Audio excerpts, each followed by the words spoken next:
Hey everyone, welcome to Birth Podcast. I'm Ash. Today we're going to Lebanon to meet my friend Hwaida Saad. She works for the New York Times and she recently contributed to a book called Our Women on the Ground. These are a collection of essays written by Middle Eastern female reporters. Hwaida grew up in Lebanon during the Civil War. She talks about growing up and what it's taken for her to step into her own empowerment. The Lebanese people have been protesting since last year, fighting against a government regime that has been there for nearly 30 years, divided by sectarian belief systems. There's a lot we can learn from how she exists in her world. So listen in.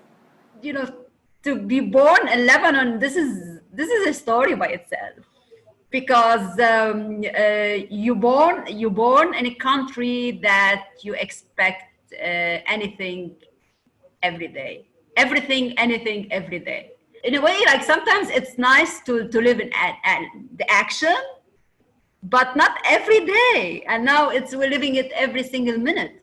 So before I was born before the Civil War, 5 years before the Civil War, and the Civil War started in 1975. So I only spent 5 years peaceful in my life when I was 5 years old. 5 years old, I don't remember anything, of course. I was trying to ask my mom how was my life when I was 5 years old, and then after that it was like a hell. But if looking back at the Civil War, I don't say like I have bad memories. No, I have good memories, nice memories in the shelters, in the even although we were living in a shelter, surrounded by shellings and bombings, but at the same time we were fine. We were fine. We used to go to school. We used to shop, we used to hang around. So I don't say my life was normal, but basically not abnormal. We're just it's a child lived under the Civil War, and now with Corona, like.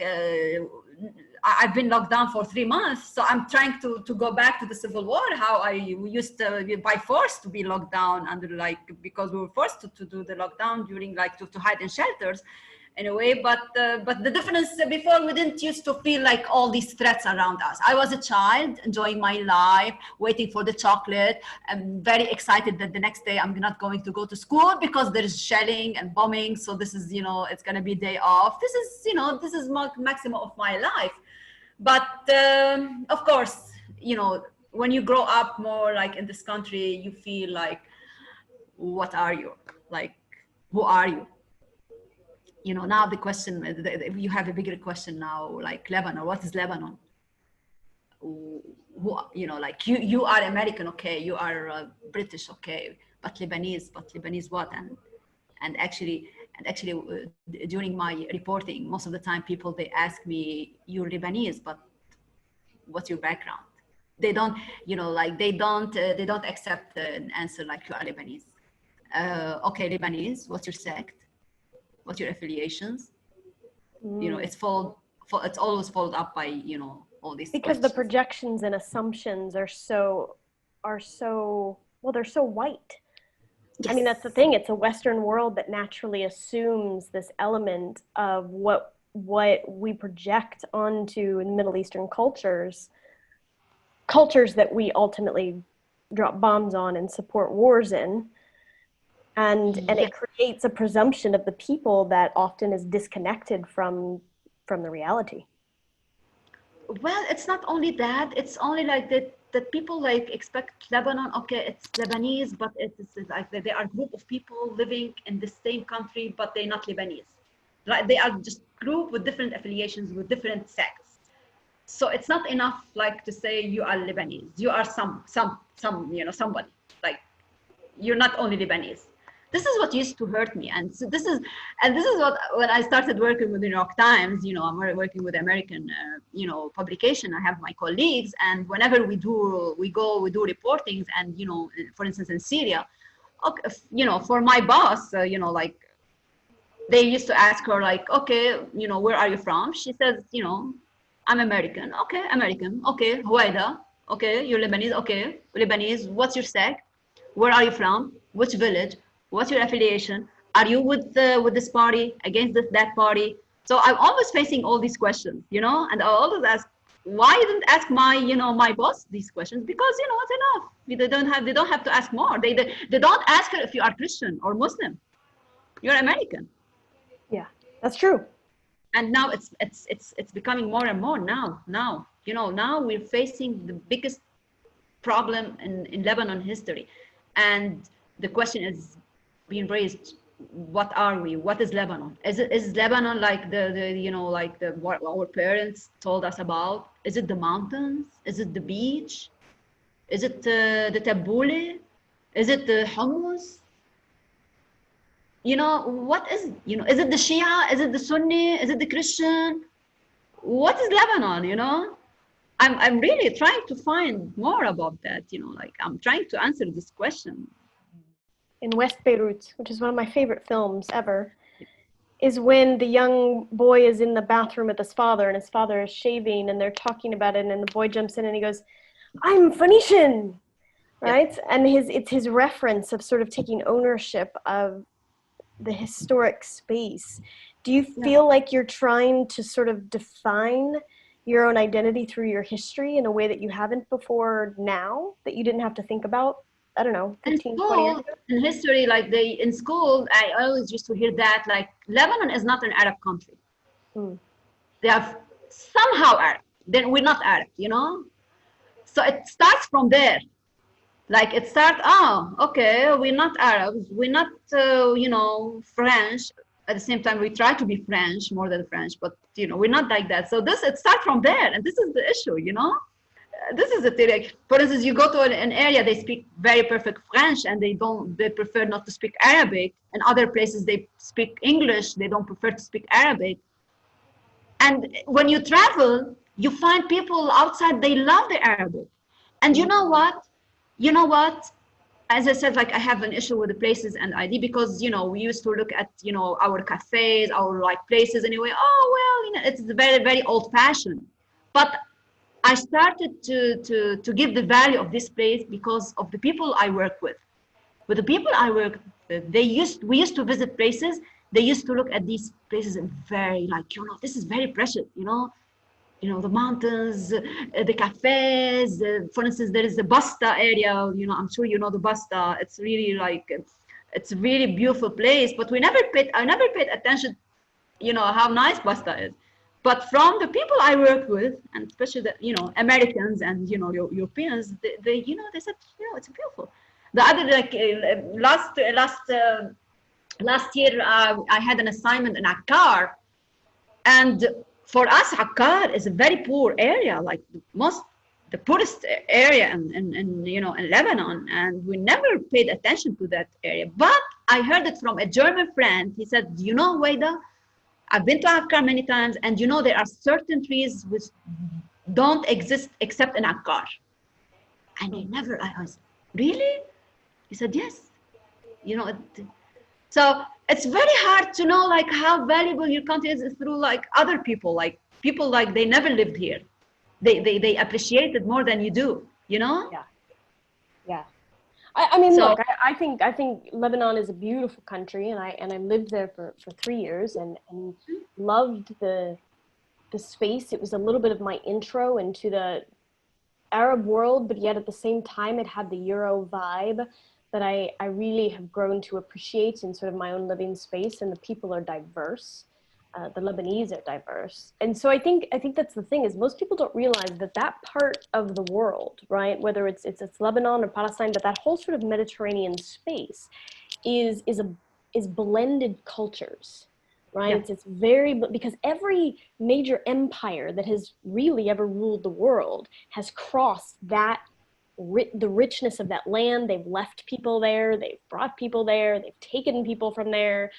And so there's an element where it's such a rich place, but it's also a mixed identity. Like it doesn't exactly. have an isolated identity in any way. However, the West, I feel, has essentially tried to assign identity to the Middle East by naming it one thing, and it's really not. Exactly. And you know, like in the past, like I used to hear, read, and to find like Lebanon is very necessary. You know, it's very necessary to have Lebanon. It's necessary for our neighbors, for like for the Middle East, for the Gulf. But now I'm raising the question: is Lebanon still necessary? What made it With necessary, in your opinion, or what was the geographically, the people, and you know, we talk like 30 years ago. You know, location. The location was necessary for everything. Now, just is it still what Lebanon like? You know, do people like do the world care about Lebanon? You know, is it still necessary just to have Lebanon? For me, the answer, we should just make it necessary. We don't have to wait for others to make Lebanon necessary. As a woman there, you've seen it go through a lot of changes from 1970 until now. You have watched it go through tremendous changes on a cultural level. But yeah, you know, as we kind of started, I think before we were recording, but you, as a woman, you've also seen a lot of struggle, right? Because on one hand, culturally, Lebanon is this place that has nature and beauty and music and restaurants and the women are gorgeous, and you know what I mean. There's a culture, there's an element of openness. Yet when we get really down into the nitty gritty of the legalities and the rights that people have, a lot of those who were part of the Civil War are still in control, and the progression of women has, on that front, has been much more complicated. the biggest problem for me as a woman living in the Middle East, they always they look at us as, you know, Lebanese are pretty. They dress up very nicely, you know. And actually, I was for me personally, like I was trying to prove, you know, we have something else to give, and we can do it, you know. But unfortunately, like Lebanese women, they like this. They didn't try to like there were some attempts. They were trying to revolt against this, you know, idea, image, whatever, but it wasn't enough. And that was my biggest challenge. I want to be like just to be seen as smart, as Lebanese smart woman, not only, you know, dressing up in a very nice way or pretty, or you have like whatever, and nice hair, nice makeup. Lebanese women, they work very hard. They work really very hard. But unfortunately, there wasn't much attention on them, you know. And the attention was on something else, on different types of women, which is like, it makes me like, you know, and this is what now in this revolution, in this uprising, if you go back, Ash, you see how much women were very effective, and they were playing a role in that, you know. They were protecting men, and they were like, really, they were just writing slogans, asking for change, trying to change the laws, you know. It changed a bit, but not enough. We need more. And now for this period, we need a bigger role for the women, because remember, women are mothers, women are sisters, so we can do it, you know. And actually, men, they start recognizing us. You know, this is the difference between. In the past, the men, they weren't recognizing us. Now we are recognized by men, and they're asking us for advice. They're asking us sometimes for, you know, especially during demonstrations, we're protecting them from being arrested, you know. Yeah. So we are recognized. We are like, you know, men. They started acknowledging like our role. This is good. But we need more. We cannot stop. You know, there is a momentum. We should just take the, you know, like chance, the opportunity of that momentum, because we will lose it. We are seeing a lot of powerful images come out of the women leading protests. And so what's been interesting is to watch Lebanese women sort of take a step into that. So me as a woman, what can I do? Like, really, this is the question. We should do more and more, and we should save our country now.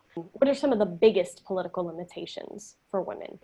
Remember, you know, we've been led by bureaucratic, you know, policy and like government, you know, bureaucracy and old-fashioned. We have so many issues. We need to break the chain and change, you know. It's a long way, of course, but we should we should continue, like, because start and just being on off, it doesn't help us. Just it's a long term project, I would say. Like in the past, it's like it was a masculine like government, you know, or political thing. It's always like controlled by male. Like now we're breaking this. We have many women represented in the government. This is good. This is good thing. But this is new. We're talking recent. We're talking in the past several months, not even in the past years. We're talking months. This is new. As I said, we started. It's long process, but we started from something.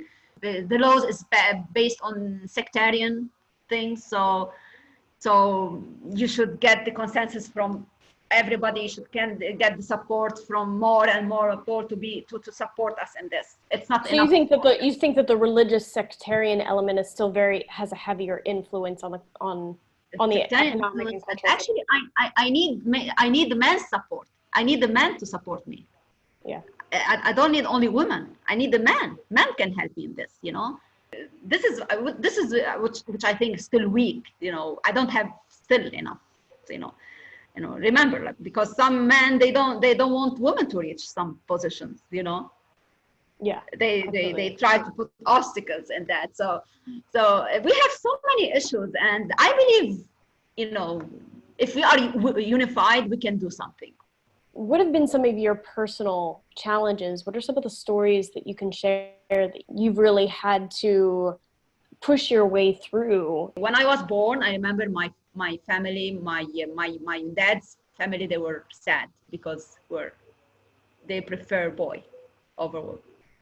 So that was the first. It's better to have boy than having girl. So yeah, with my mom, I was the first child. We are only two, but at the same time, like my father's brother, like they felt sad. Oh, poor, they have he had a girl. So it started from there. I was always feeling, okay, you are a girl, you cannot do this, you can't do that, there are certain things you have to follow. Okay, the shift in my life started when I started reporting on Syria. Like the Syria, it changed the whole thing, like it was like something like, okay, I started feeling I'm lucky. Because in the past I used to feel, oh well, men they can get more than I can do. But with Syria, no, I started feeling I'm really lucky to be woman. I'm really lucky because I've been to places that men cannot do. I've met people and women that men cannot meet. So it started from there, And going from there, like I could hear like the women's voices, because in some reports that you feel like women's voices are almost absent. You don't hear them. So it's my job to do it. It was extra thing, like it was, wow, Hwaida, for instance, there are some voices, they weren't willing to talk, but now you're lucky because you can meet them and talk. And actually, it's not only for women, I'm also with men. And I mentioned that in my book and in my essay, because in some parts, like, sometimes men, they were feeling lonely, and talking about Syrians, like they were just covering battles, I don't know, missing their families, they were talking to women. So they were sharing these stories with me. So I was always also lucky to hear their stories. So it's as if your insecurity became your empowerment. Yes. My insecurity, it became my empowerment. That's it. It's true. You explained it in a very well way. Yeah, exactly. This is it. And now we raise the question about all these revolutions. Just waiting for our money, to get our money from the bank. Waiting to get at the bakery. We're all waiting, Ash. And it's killing me. Like, instead of doing something useful, productive, we're not doing anything productive. Yeah. Wasting time. Yeah. And it's killing me. It's killing me. So what needs to change that? We need to break the chain. How are we going to break the chain? Someone has to break the chain. But what will happen? And they tell you, listen, if you want to break the chain, you're going to face another civil war. And this is exactly what happened in Syria. If you're going to just do this, you're going to face a civil war. This is all. You want the revolution, you're going to face this. You know, you want to change, you're going to face this. We don't have third option. Only this or this, you know? So this is the scene, like in the Arab world, and I'm talking about Syria and Lebanon because, you know, I covered these two countries now with the economic problems and situation. Now we have whole generation not doing anything. Although we have a lot of things we have to do, a lot of work we have to do, but we can't. It's waiting for the food basket, waiting to go to the bank to get $100. Yeah. See? So where does that shift begin? Where do you create the shift in the soul of the culture that needs to change so that revolution doesn't have to mean civil war, so that revolution can just mean, you know, positive change, that it can mean change for better, for government, for policy, etc. How do you take revolution and liberation and avoid civil war? The issue, what happened during the past years in Lebanon, we have like people who could make the change, they either died or left. Those who are still alive, like me, like few of us, you know, we're trying our best, but our numbers are not enough. It's not enough. We need something big. So the shift, it's not enough to just dream. We need action. I don't believe like other countries can make any change. We had the previous experience. It will never, like, nobody will help us. We should help ourselves.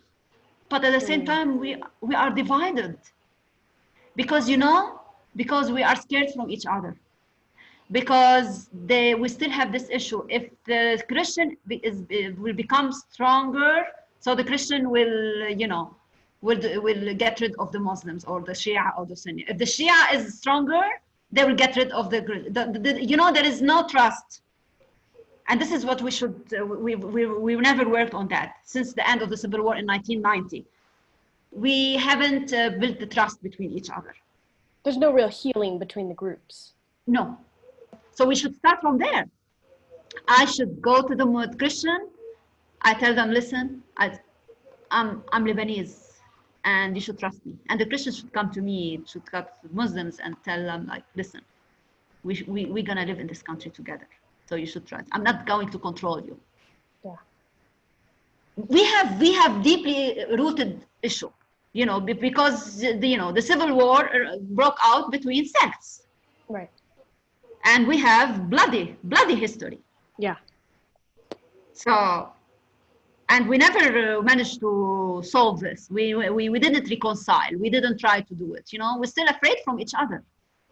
And this is the problem. It is a problem because what it seems like from my observation is that basically what happened was a cultural truce. So the fighting stopped. Yes. But there was no healing. There was no truce. Healing. There was no reconciliation. We still have fighting, right. but under the table, you know. It's just different. Economic fighting. Yeah. Yeah. I mean, the politicians, they reconciled. Okay? But the people didn't reconcile. See? The politicians, we have this, you know, they, as I said, they divided the cake. You take the electricity, I take the garbage, you take this, you take that. It's fine. We have our people. We can side them with some dollars or whatever, you know? But the people that haven't reconciled.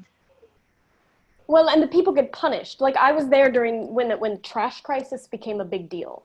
And what happens is that, you know, one says, well, I'm not going to pick up the trash. And the other one says, well, I'm not going to do anything about it. And then some of the neighborhoods might take care of themselves, but not all of them, because you really need an interconnectedness to take care of the whole city, because the country is far more blended than it used to be. But the problem is there's still such deep mistrust in the propaganda. I mean, the fact that, like, you know, Hezbollah and the Freedom Party and the different sects, they all have like their own media, their own propaganda machines.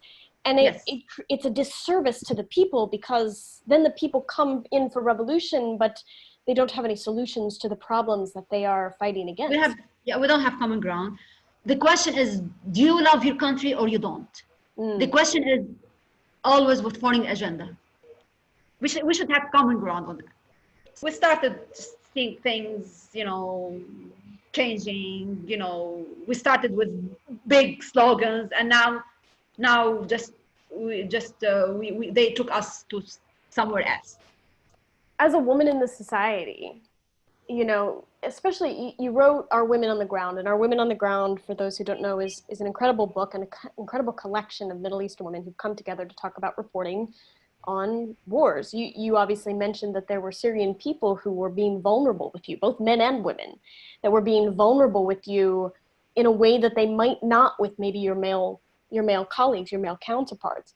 Back in Lebanon, how do you take the concept of that vulnerability that you witnessed as a reporter, that you participated with? How do you bring that into a culture so that there isn't such a hopelessness among Lebanese people for a better future, so that revolution can actually mean change and not just another protest? Why we are revolting? I'm not revolting just, I'm not going to the streets now to show off. We're going for something, and this is what I'm afraid of. Like, this is what I'm afraid, like, this revolution will lose its, momentum, as I said. Now, believe me, Ash, like, not only me, we're facing problem like what we're gonna write about. Really, we reach a point, what I'm gonna write about. In Syria, I've witnessed all these painful, sad stories. Now I'm stuck. When it started, like, we used to cover about massacres, protests. It was something like happening. One of the things as reporters is we cover a lot of bombs, bullets, and breaking news and, numbers and all these things. But it seems like now there's a shift in the world, a shift in the globe. You see it in Lebanon. I see it in the US. There's a shift into the culture where the storytellers have to write differently. We can't write the same way that we have written before. We have to find the soul. This is a challenge I'm facing, because I'm feeling, like, for me, like, working with the New York Times, for me, like, my job, my duty is to keep Syria, Lebanon on the pages, on the New York Times pages, because, or else people will forget about us. This is the challenge. You should always, like, and at the same time, you should explain to the readers we're not okay. If you don't write about the story, that doesn't mean we're fine and happy. No, it's not. We have so many issues, and as you said, there is a shift. I live in this region. I'm Lebanese. I live with the Syrians. I'm Lebanese, so I'm suffering. I should do my job in a perfect way. At the same time, I'm losing my country. Can you tell your own story? Well, I'm trying to write something about going from there. If I look at my story, it tells the whole story. Your story is the Lebanese story. You were born 5 years before probably one of the most significant points in modern history for the Lebanese occurred. If you could find a way to own that, more than the essays and the numbers and there is this overhead of, well, journalists aren't supposed to be the story. Okay, I get that. I've been in that space. But wait a minute, we're human beings who represent spaces in time and culture and ways of life. We are the human story, and there's something that needs to be connected a little bit deeper, no? Yeah, I agree. Because as I said, like, if I want to write about civil wars, I live the civil wars. If I want to write about poverty, I live the poverty. If I want to write about sectarianism, I lived it. So I'm not writing about something like I haven't lived it. I lived it also. I can tell all these things. I can write about love stories. Okay, I live the love stories. I can write about, like, I was rejected by some people because of my sect. Yeah, I lived it. Sometimes you should focus more, and you should write more about it, because it's the time now. Especially, like, I'm a woman, and I can express it, like, in a very good way. We have a weapon which, like, I believe the men, they don't have it. We have really very strong weapon, and this is what I'm trying to explain to other women in my region, the Syrians, the Lebanese. We have really strong weapon. We should use it. Should be aware of that, and stop looking at it, and you should stop, like, just stop feeling weak. you know, our weakness is a strength. So I believe women have a bigger role now. They should move. Yeah, we should move. And this is a woman's responsibility to raise a generation, like to think normal of women, like to raise up a generation. Like, of course, you remember, women are raising up the generation. Okay, so just Yeah. we planting these seeds. I will put Hwaida's website and a link to her book and her writing in the description box below. Please check it out. Please leave your thoughts. The truth is, we are all connected. I hope this inspired you. I hope this made you think. I hope you'll run out and grab that book and read about other Arab women who are having similar experiences. For now, I'll leave you there to live and move and have your being. Cheers.